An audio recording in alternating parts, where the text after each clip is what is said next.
There we are. Morning, Luigi.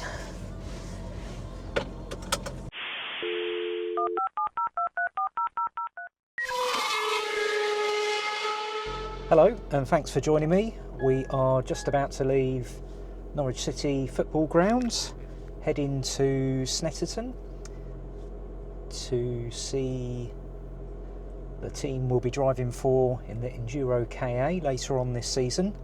It's the first round of the season this weekend, and David and I believe 3 other drivers are taking part.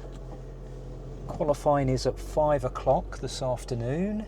It's just gone 1 o'clock, and hopefully we'll get there to see them preparing, get a little bit of footage of the car on track, and see what lies ahead for me when we come to qualifying at Donington Park in July. Beautiful sunny day. Luigi is eager to get going, so we'll pick up recording as we get closer to Snetterton. So my last time out at Donington Park should have been the first time I got to drive the Cartina, the Enduro KA, Enduro car. But as you might have seen from a previous video, we went out for a sighting lap with David, whose car it is, and as we came in to the pits, the engine stalled. David restarted it, drove back to our garage position, but as we stopped to be pushed back in, smoke started billowing out of the front and filling the cockpit. Actually quite scary for me, especially as one of the things I'd noted on the sighting laps was the smell of fuel, and I assumed it was some of the cars that had overtaken us, just burning a bit of extra fuel off, running a bit rich. But David confirmed no, it was actually the fuel tank in the Cartina, because of the way they fill it or its positions. When you go round certain corners, the fuel tips out the top, and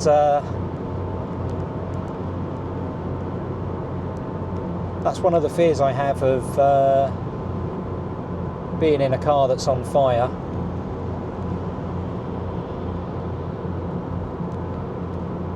So one of the fears to conquer. So anyway, we get pushed back in, the bonnet's lifted, and lots of hissing and bubbling. The car wouldn't start again, and compression tests confirmed that it had sustained terminal damage. So that put pay to my going out for laps afterwards. I was a little bit relieved, in truth, because I was nervous about going out. There are a lot of much faster cars out on the circuit, and on the sighting laps we were having to pull out of the way of the faster cars probably on every other corner. So just as David would get the speed to the right level and carry it through, we're then having a slow move offline.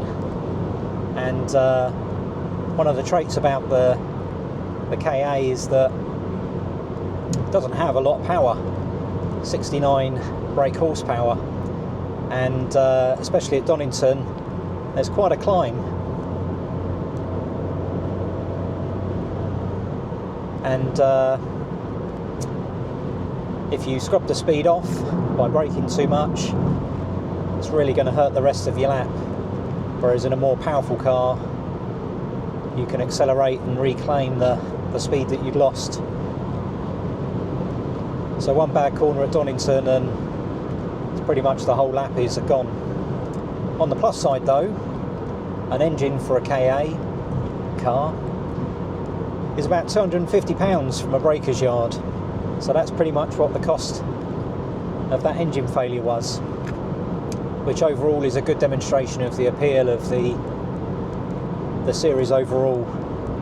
Motorsport is not an inexpensive hobby, and aside from failures such as an engine going,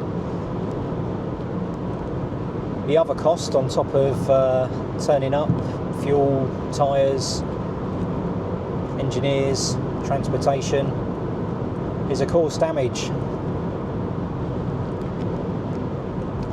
You can insure against that, but in reality, unless you have a lot of crashes and they're all very, very bad ones, you're probably better off self-insuring. To build a KA from scratch is about £6,000. So in effect, that's the maximum liability you're going to have if you have an off. And it does happen.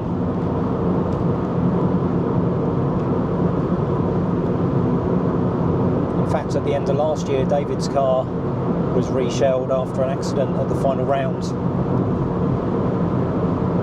So again, wouldn't have cost him £6,000 because there'd be lots of bits that could have been taken off the damaged car and put on the new shell. But the shell's probably the single most expensive part of the car when you consider the amount of preparation that goes into fitting a roll cage, buying the roll cage, assuming that needed to be replaced, repainting the car. Here we are, Snetterton Circuit.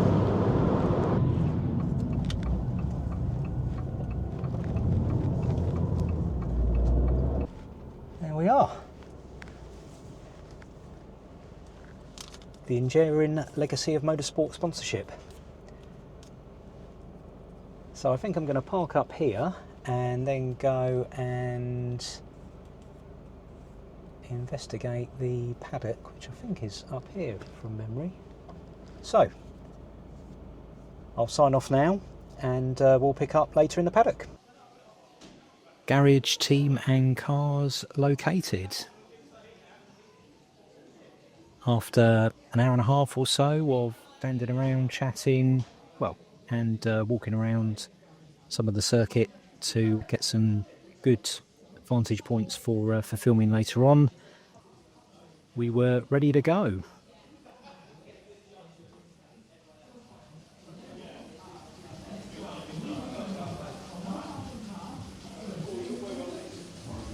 And after seemingly nothing happening other than eating cake and chatting, the cars get started, the garage starts to fill with exhaust fumes.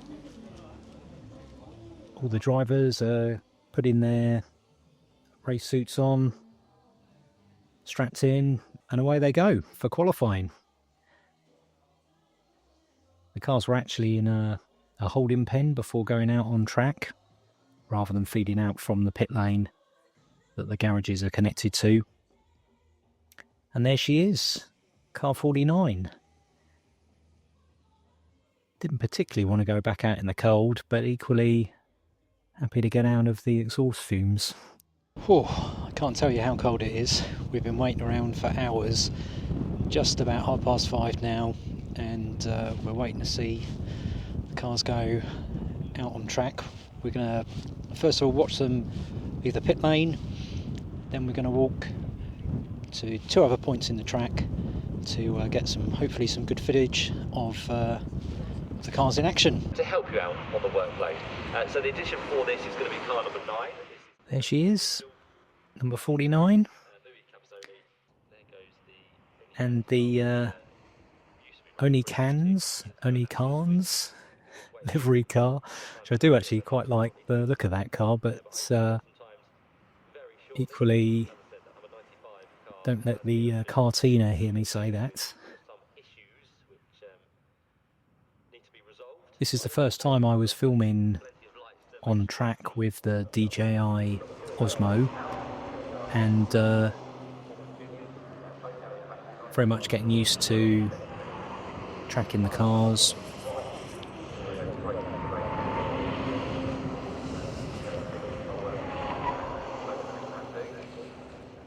This is a lot harder than it looks, I believe, or I'm sold.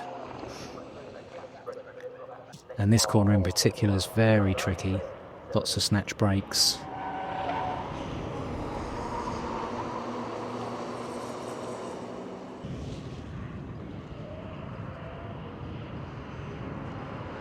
Expertly handled by number 49 there.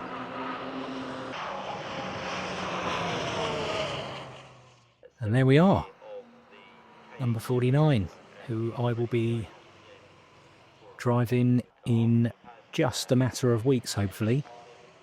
Final minutes of the session. Third in the next minute or so. Night racing and endurance racing and all of those things added together. That anyone is going to meet that time from Mark Sutton to Chow. So there'll be lots of footage coming out on the channel in the next few weeks, so do keep an eye out, and please like and subscribe. Thank you very much for watching, and look forward to joining you for the next video.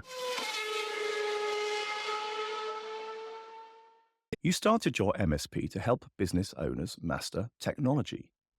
Isn't it time you were rewarded for that? MSP Finance Team helps hard-working MSP owners finally get the profit, time, and control they deserve. With better financial and strategic insight, you can make better decisions, leading to more control, profit, and time. Our approach is unique. We focus exclusively on MSP businesses, and we meld bookkeeping, CFO as a service, accounting, and mentoring to help you get started, scale, or sell. We bring you the freedom to focus on what's important, whether it's growing your business strategically or enjoying spontaneous moments with your family. So visit mspfinanceteam.com today and take the first step towards financial mastery. Because when it comes to your MSP finances, it's not just business, it's a numbers game.